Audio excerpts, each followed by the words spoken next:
नमस्कार मंडळी, मी अमृता तुम्हा सगळ्यांचे पुन्हा एकदा स्वागत करते माझ्या YouTube channel flawed yet fun travels मध्ये। तर ट्रॅव्हल म्हटलं म्हणजे आपल्या डोळ्यासमोर उभं राहतं नवी ठिकाणं, नवा अनुभव आणि सगळ्यात महत्त्वाचं म्हणजे बजेट मधून होणारा गमतीशीर प्रवास। आणि म्हणूनच मी माझी ट्रॅव्हल जर्नी सुरू केली आहे आपल्याच नागपूर शहरातून। आणि आज मी तुम्हाला ज्या महत्त्वाच्या ठिकाणी घेऊन आली आहे ते म्हणजे हे गोरेवाडा झू नागपूर, ज्याला Balasaheb Thackeray Gorewada international zoological park असं देखील म्हणतात। तर आज या व्हिडिओ मधून आपल्याला कोणता नवीन अनुभव मिळतोय ते आपण जाणून बघूया आज जाऊन। चला तर मग लेट्स गो इनसाइड। तर आज जाताना आपल्या नजरेस पडतं हे सुंदर आणि युनिक असं एंट्री गेट। पण वेट एंट्री गेट मधून आत प्रवेश करण्या अगोदर गेटच्या बाहेर असणारा हा सुंदर असा नजारा इथे 5 मिनिटं थांबून तुम्ही नक्की अनुभवायला हवा असं मी तुम्हाला सांगेन। कारण रस्त्याच्या मधोमध असणारं हे ठिकाण मनाला भुरळ घालणारं आहे। तर थोडा वेळ गेटच्या बाहेर थांबून मोबाईलचं स्टोरेज संपून जाईल इतके फोटोज आधीच काढून घेऊन मी निघाली आहे आता गेटच्या आत। तर एंट्री गेट मधून आत प्रवेश केल्यानंतर हे सुंदर असं झू एक्सप्लोअर करताना मला दिसले हे 2 उंट आणि म्हणून पहिले त्या दादांकडे जाऊन सफारीचे रेट्स वगैरे विचारून मी रिटर्न येताना नक्की सफारी करणार असं त्यांना सांगून मी पुढे निघाले हे झू एक्सप्लोअर करायला। तर या झूचं लोकेशन आहे Katol road near Fetri in Bodhala, Nagpur, Maharashtra आणि नागपूरच्या 0 माइल स्क्वेअर पासून अप्रॉक्सिमेटली 10 किलोमीटर अंतरावर आहे। जर तुम्हाला या झू मध्ये यायचं असेल तर हे झू सोमवारी बंद असतो। वेळ सकाळी 8:30 ते सायंकाळी 5 पर्यंत आहे। इथे तुम्ही बाय बस, ऑटो, सेल्फ व्हेकल किंवा प्रायव्हेट व्हेकल्सनेही येऊ शकता। नागपूरच्या सीताबर्डी बस स्टँड किंवा मोरभवन येथून गोरेवाडाकडे जाणाऱ्या बसेस मिळतात, तसेच काटोल रोडकडे जाणाऱ्या बसेसनेही येथे उतरणे शक्य आहे।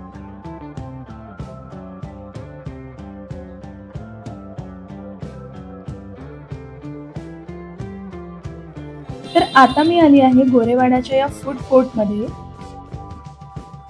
इथे मी माझ्या फॅमिलीसाठी छोले समोसा, दही समोसा आणि चहा घेतला होता आणि सगळ्यांची चव खूप मस्त होती। प्राइस थोडी जास्त आहे पण वर्थ आहे। त्याशिवाय इथला अँबियन्स खूप भारी आहे, जसं की तुम्ही इथे व्हिडिओ मध्ये बघू शकता। तर फूड कोर्ट मध्ये थोडं बसून आणि चिल करून झाल्यावर मी निघाले तिकीट काउंटर कडे, कारण तिथूनच आपल्याला जंगल सफारीसाठी बस मिळणार आहे। खरं तर झू मध्ये आत प्रवेश घेतल्यानंतर पहिले तिकीट काउंटर आहे आणि नंतर फूड कोर्ट, पण मी पहिले फूड कोर्टला व्हिजिट केलं कारण तिकीट आम्ही ऑलरेडी ऑनलाईन बुक केलं होतं, सो वेळेवर तिकीट मिळेल की नाही याचं टेन्शन नव्हतं। तर या गोरेवाडा झूच्या सफारीसाठी 2 प्रकारच्या बसेस अवेलेबल आहेत, एसी बस आणि नॉन एसी बस। तर एसी बसचे जे चार्जेस आहेत वीकडेजला ते आहेत 300 रुपीज पर पर्सन आणि नॉन एसी बससाठी 200 rupees per person for weekdays आणि वीकेंड आणि पब्लिक हॉलिडेजला 400 rupees per person for AC bus आणि 300 rupees per person for non AC bus.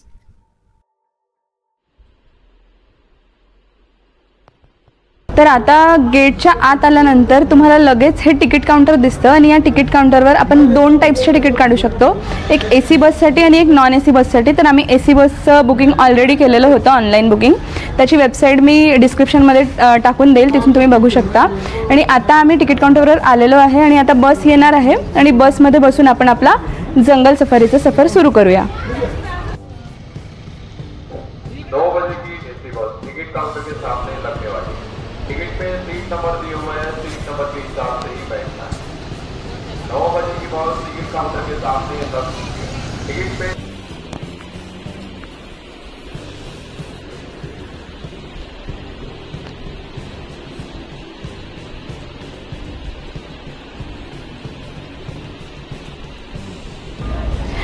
तर ही आहे आपली एसी बस। किती सुंदर बस आहे तुम्ही इथे बघू शकता। इकडे वेगवेगळ्या ॲनिमल्सचं आणि झूचं असं चित्र इथे या बसवर दिसत आहे। तर या बसमध्ये बसून आपल्याला आपली जंगल सफारी सुरू करायची आहे। चला तर मग।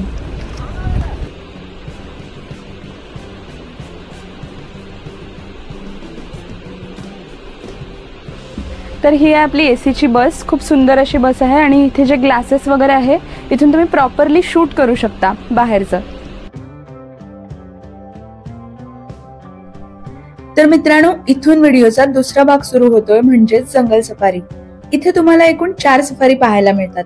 पहिली लेपर्ड सफारी, दुसरी बियर सफारी, तिसरी हर्बीवोरस सफारी आणि चौथी टायगर सफारी. पण मी तुम्हाला सुरुवातीला हर्बीवोरस सफारी दाखवते, त्याचं कारण पुढे सांगते. तर आता आपण प्रवेश केला आहे हर्बीवोरस प्राण्यांच्या भागात, म्हणजेच शाकाहारी प्राण्यांची सफारी. ही सफारी तब्बल 40 हेक्टर क्षेत्रफळावर पसरलेली आहे.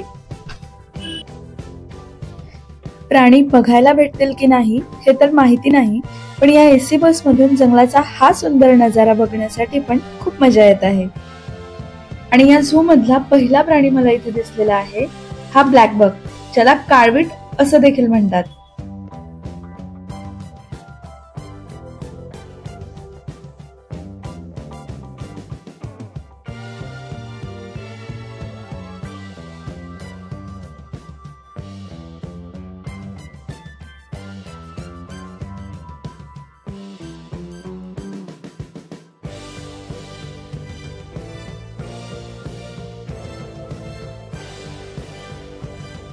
आणि जसजशी बस पुढे जात होती तसतसे आम्हाला या सफारीमध्ये बरेच प्राणी दिसलेत आणि त्याचा आनंद माझ्या चेहऱ्यावरून ओसंडून वाहतोय, हे तुम्ही येथे बघू शकता.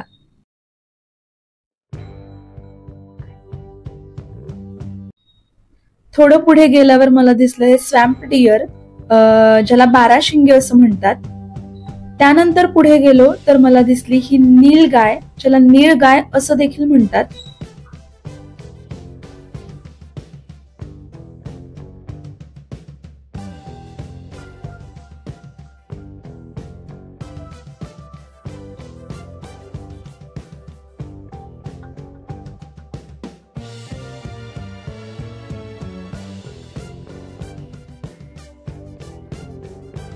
तर या सफारीच्या बाबतीत माझं लक थोडं चांगलं होतं असं म्हणायला हरकत नाही, कारण मला ऑलमोस्ट सगळेच प्राणी या सफारीतले बघायला मिळाले. हे आहे स्पॉटेड डिअर, ज्याला चितळ असं म्हणतात. आणि पुढे आपल्याला अल्बिनो ब्लॅक बक दिसला, ज्याला पांढरं काळवीट असं देखील म्हणतात. अतिशय सुंदर दिसत होता हा प्राणी.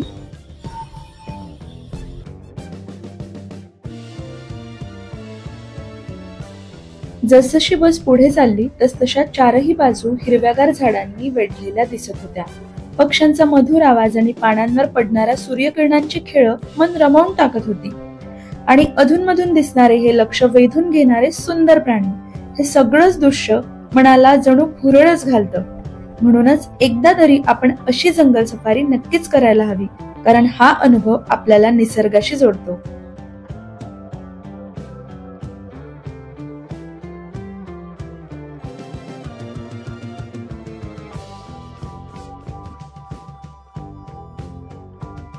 पुढे मला दिसलं हे अजून एक हरिण, ज्याला सांगाई म्हणतात. तर आता आपली हर्बीवोरस सफारी इथे संपलेली आहे आणि पुढे मी तुम्हाला टायगर सफारी दाखवणार आहे. पण त्याआधी guys, just look at this view, it was awesome. खूप सुंदर होतं. पुढे मला दिसली ही एक आर्टिफिशियली बनवलेली गुहा, जी दिसायला खरंच सुंदर होती.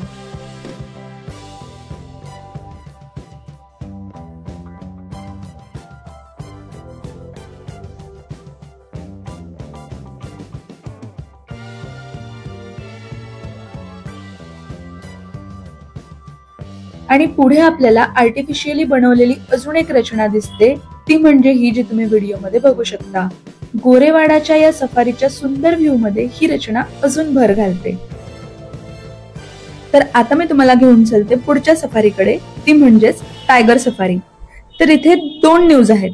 गुड न्यूज ही आहे की मला या सफारीमध्ये टायगर दिसला, आणि बॅड न्यूज ही आहे की तो जरा जास्तच लांब होता. तर किती लांब ते मी तुम्हाला व्हिडिओमध्ये दाखवते. तर या झू मध्ये 2 टायगर्स आहेत आणि त्यापैकी एक टायगर मला इथे दिसला आहे, जो की तुम्ही इथे व्हिडिओमध्ये बघू शकता.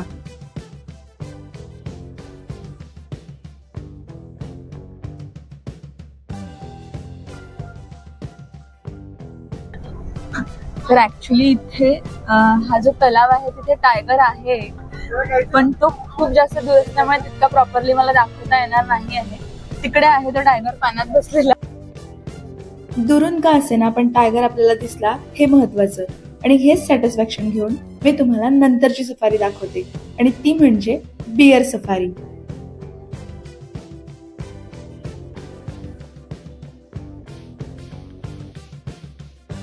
तर ही सुरू झाली आहे आपली बियर सफारी.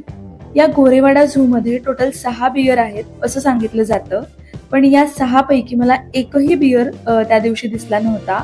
मे बी माझं लक चांगलं नसावं किंवा त्यांचा आणि माझा टायमिंग मॅच झाला नसावा, असं काहीतरी असेल. तर जसं की मी व्हिडिओच्या सुरुवातीला सांगितलं होतं की पहिले मी हर्बीवरच सफारी दाखवते, त्याचं कारण हेच की बियर आणि लेपर्ड या दोन्ही सफारींमध्ये मला एकही अॅनिमल दिसलेला नाही आणि तेच मी या व्हिडिओमध्ये तुम्हाला सांगतेय. पण काही टेक्निकल इश्यूमुळे त्याचा ऑडिओ येत नव्हता, तर सेम गोष्ट मी व्हॉइस ओव्हर मध्ये इथे सांगतेय. आणि ही आहे लेपर्ड सफारी. अतिशय सुंदर असं एंट्रन्स याचं तुम्ही इथे बघू शकता व्हिडिओमध्ये. पण अनफॉर्च्युनेटली माझं बॅडलक होतं लेपर्ड सफारीसाठी सुद्धा, कारण मला इथे लेपर्ड सुद्धा दिसला नव्हता. But it's okay. So finally Gorewada zoo मधली ही जंगल सफारी आपली इथेच संपते. लेपर्ड आणि बियर नाही बघू शकले याचं थोडं सॅडनेस वाटतंय, but overall it was a nice experience. तर तुम्ही इथे एकदा विजिट नक्की करू शकता. तर मित्रांनो, इंग्लिशमध्ये एक म्हण आहे ट्रॅव्हलिंगशी related, a new journey gifts you not only views for your eyes but also the stories for your heart. आणि म्हणूनच मी सुद्धा माझ्यासोबत ही नवीन स्टोरी घेऊन जात आहे.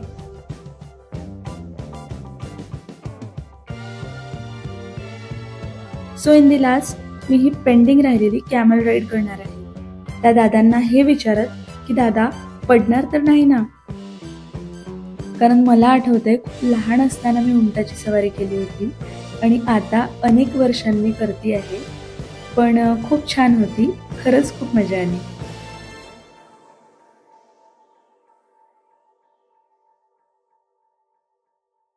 तर या कॅमल राईड मध्ये ते एक पूर्ण राऊंड करवून देतात आणि मोठ्यांसाठी चार्जेस आहेत 100 रुपीज आणि जर छोटे बेबीज असतील तर त्याच्यासाठी चार्जेस आहेत 50 rupees. So it was okay. आणि ही झाली आहे माझी कॅमल राईड कम्प्लीट आणि त्याचसोबत आपली ही गोरेवाड्याची जर्नी सुद्धा.